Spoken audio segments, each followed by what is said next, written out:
करतेस ते इतक्यात येत नाही. त्या अगोदर माता सुमित्राला दर्शन घेतील आणि मगच आपल्याकडे येतील.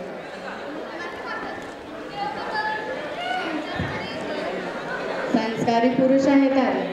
माता पिता परमपूजा ही रीत त्याने मोडू नये.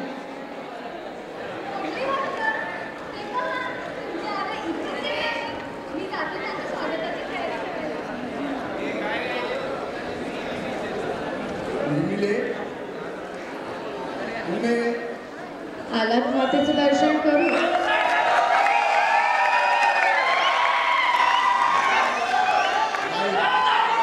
दुःखच दुःखाला ओळखू शकत हेच खरं.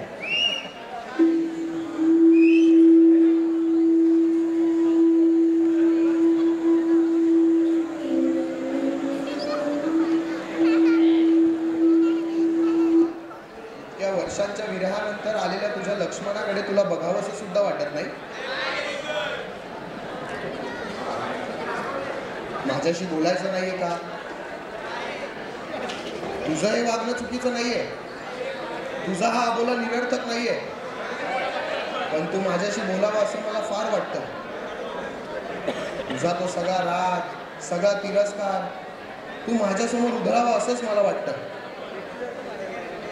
बोल उमे, बोल. या प्रतावना करणाऱ्या पुरुषाशी तुझा मूकपणा मला जीव गेलाय. आणखी काय? आपल्यातील या अनमय शांततेशिवाय दुसरं कुणीच बोलत नाहीये. इतकी नीरव शांतता पसरली आहे. ती तुझ्या मधुर आवाजाने भंग कर. गेली 14 वर्ष मी तुझ्या आवाजाला मुकलोय. मला माझा आवाज चारही दिशात ऐकू येत होता, पण तुझ्या आवाजाची दिशा माझ्यापर्यंत येत नव्हती. म्हणून मला तुला ऐकायचंय, तुझा आवाज ऐकायचा आहे. बोल उमे. उमे, नाही, ही माझी उमा नाही. ही माझी उमा नाही. माझ्या समोर दिसतोय तो फक्त देह. माझी उमा कातरवेळी लावलेली सांजवात होती. माझी उमा मनाच्या गाभाऱ्यातील कर्पूर आरती होती. मी त्या उमाला शोधतोय. आणखी काय? ती अथांग डोळ्यांची, मधुर वाणीची, निस्सीम प्रेमळ उर्मिला कुठे? मला माझ्या त्या उर्मिलेपासून वेगळं करू नकोस. ती उर्मिला कुठे? मागच्या 14 वर्षात तुम्ही तिला सोडून गेला. ती तुमची पत्नी आहे. असं बोलू नकोस. हवं तर मला देहदंडाची शिक्षा दे, पण स्वतःला असा त्रास करून घेऊ नकोस. 5110 दिवस आणि रात्री तिला परत कर. कदाचित तेच जेवण आणि तीच कांती आणि तीच मनशांती येईल तिचं. आहे शक्य? तू काय आणि का विचारतेस? कारण मनाच्या मेलातून सुरू झालेला हा सहजीवनाचा प्रवास तुम्ही देहावरच भूल गेला. तेव्हापासून तो तसाच आहे. तेव्हा उर्मिलेला कळालं की तुमच्यातला पुरुष हा तिच्या देहावरचा अधिकार गाजून गेला. तुमच्यातल्या पुरुषाला उर्मिलेच्या सखीपेक्षा तुमची नम्र भारी अभिप्राय, म्हणून तिने त्या सखीला दूर केलं. म्हणजे माझी सखी आता उर्मिलेच्या नकळत तुमच्यापासून दुरावली आहे. तू सुद्धा तशीच. मला वाटलं होतं की तुमची पत्नी तुमच्या आज्ञेचं पालन कर, ते तिने केलं. मग माझी उमा कुठे? दोघींचा उगम झाला आणि फक्त उर्मिला चुकलंच राहिली. आज मी हरलोय उमे, आज मी हरलोय. तू हरवलंयस मला. तसंही स्त्रीने पुरुषाचा या ना त्या कारणाने पराभवच केलाय. माता कैकेयीने उत्पात घडवून आणून तात्यांचा पराभव केला. जानकीने सात्विक संतापाने, चतुराईने रामाचा पराभव केला. आणि तू काही न बोलता, रणांगणावर पायही न ठेवता फक्त मौनाने माझा पराभव केलास. हा विषय उर्मिलेला सुद्धा नको. तिला जय, पराजय, सत्ता, ऐश्वर्य, लोभ, लालसा हे काहीच नको. तिला हवं होता तो तिचा मने कवड्यास होता, जो तिला त्या अंधार रात्री काळोखात पाठमोरा सोडून जाताना दिसला. तो तिला तू कोण हा प्रश्न देऊन गेला. तुझा निरोप घेणं मला कठीण होतं उर्मिले. कोणत्या तोंडाने म्हणालात स्त्रीने पुरुषाचा पराभव केलाय? हाच वाला आहे ना, तो नवरा नाही, पती आहे. पती, अधिपती, अधिकारी, जो आपला मालकी हक्क सांगतोय, आपली पत्नी मागतोय. नाही उर्मिले, अगं मी तुझा अधिकारी नाही, तू माझी अर्धांगिनी आहेस. अर्धांगिनी? अर्धांगिनी, जिच्या आयुष्याचे निर्णय पूर्णांगाने गेलेला हा पुरुष तिला अर्धांगिनी म्हणतो. वा रे पुरुषा, क्षणाचाही विचार न करता जेव्हा चुटकी जशी स्वतःपासून दूर केलं, सहचारी, सहजीवन, देहधर्माची अशी कोणती सप्तपदी ओलांडून संसार नावाची व्याख्या अधोरेखित केली तुम्ही. कुमारिका ते सुहासनी, मग सौभाग्यवती ते पत्नी, आणि मग माता ते परित्यक्ता, असे आणखी कितीसे तुकडे करणं आहात तुम्ही स्त्रीचे. नाहीये का उत्तर? मग ती तुमची कोण, यापेक्षा तू स्वतः कोण, या उत्तर गेल्या 14 वर्षात ती उर्मिला तुमची पत्नी शोधायचा प्रयत्न करते. नको उर्मिले, नको अशी तिळतिळ तुटूस.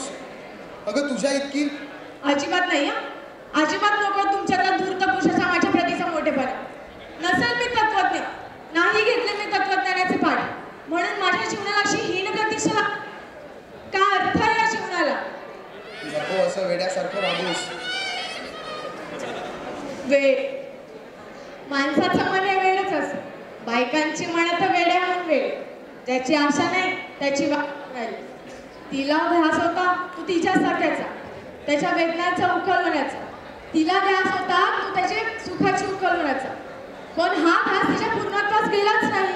माझ्या नशिबी तरी हा ध्यास कुठे पूर्णत्वास गेलाय. रामाची साथ, रामाशिवाय माझं जगणं अर्धवटच समजत आलोय मी. राजकुमार लक्ष्मण यांचे अपार बंधुप्रेम, याचे पुरावे आहेतच, शंकाच नाही. रामाशिवाय माझ्या जगण्याला अर्थच उरला नसता. म्हणून तुम्ही त्या मार्ग निवडलात. राजकुमार लक्ष्मण यांच्या कीर्तिमानात आणखी एक भर. कीर्तिमान क्षण तर तो होता जेव्हा राम मला म्हणाला, माता सुमित्रा आणि उर्मिलेचा निरोप घे. उर्मिलेचा निरोप घेताना मी काय सांगू? राजकुमार लक्ष्मण यांना पडलेला प्रश्न. रामाची साथ हेच माझं सौख्य निदान हे ती जाणत होती, आणि हे तिचं अस्तित्व असं ती अभिमानाने सांगत होती. त्याच उर्मिलेचा निरोप घेणं माझ्यासाठी कठीण होतं. या सगळ्या तिचा पती लक्ष्मणच दिसतोय. त्या सखीचा सखा कुठे आहे?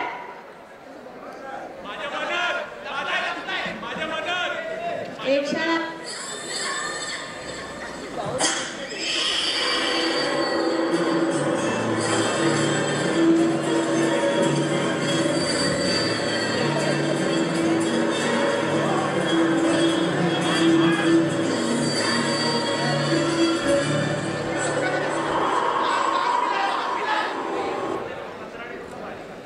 एक क्षणाला जो सखीला घेऊन गेला, एक क्षणाला जो सख्याला गमवून फक्त पुरुष घेऊन आला. हे मी काय करून बसलो? म्हणजे मी फक्त स्वतःचाच. पुत्र पराक्रमी निघाला तर कुळाचा लौकिक वाढतो, पण माता दृष्ट निघाली तर तो कलंक पुत्राच्या तोंडावर लागतो. हे जेव्हा भरत मला म्हणाला तेव्हा त्याच्याविषयीची माझी सूर भावना गळून पडली. माता कैकेयीने मुलाचं सौख्य निवडलं ही बाब कलंकास्पद नाही, कारण त्याला मातृप्रेमाची आस्था आहे ही गोष्ट मी भरतला समजवण्यात कमी पडलो. मातेप्रमाणे असणाऱ्या माझ्या उर्मिला वहिनीचं दुःख मला बघवत नाही हे जेव्हा भरत मला म्हणाला तेव्हा मला स्वतःचीच किंवा नाही. तुला होणारा त्रास, तुला होणारं दुःख आता मला उमगलं. त्याची परिणिती ओळखणारा तेव्हाचा तो तुझा सखा. माझ्या एकांताला सखी आणि तुमच्या एकांताला सखा एकाच वेळेस निरोप घेऊन गेल्या असावे बहुतेक. तुझा अबोला, तुझं दुःख, तुझं ते गहाळलेपण ह्याची प्रचिती आता मला आली आहे.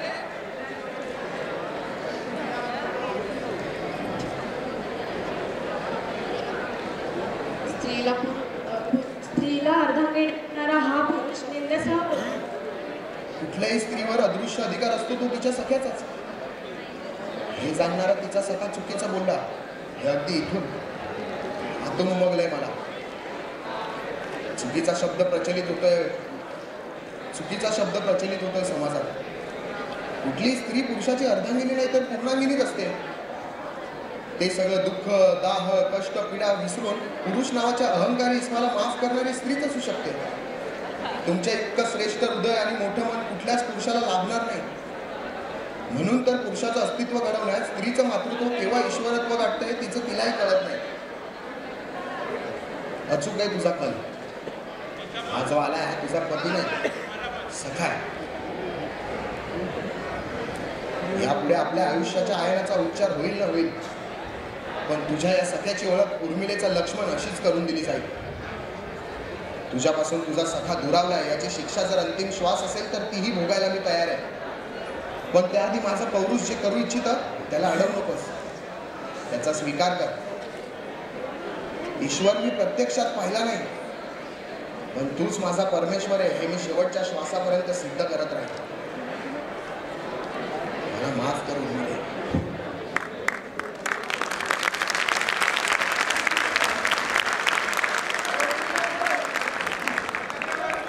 मला 14 वर्षांचा एकांत प्रवास तुम्ही 14 दिवस जरी आठवलात ना तरी उर्मिलेचे भुंके तिचा श्वास ऐकेल. तेव्हा एकच करा, शब्दांनी साथ घालू नका, अंतर्मनाने उमे अशी साथ घाल. दिशेची गरज पडणार नाही. ती अचूक सखीपर्यंत पोहोचेल आणि ती सखी धावत उर्मिलेला गाठेल आणि उर्मिला उमेच्या मनात हलकेच प्राण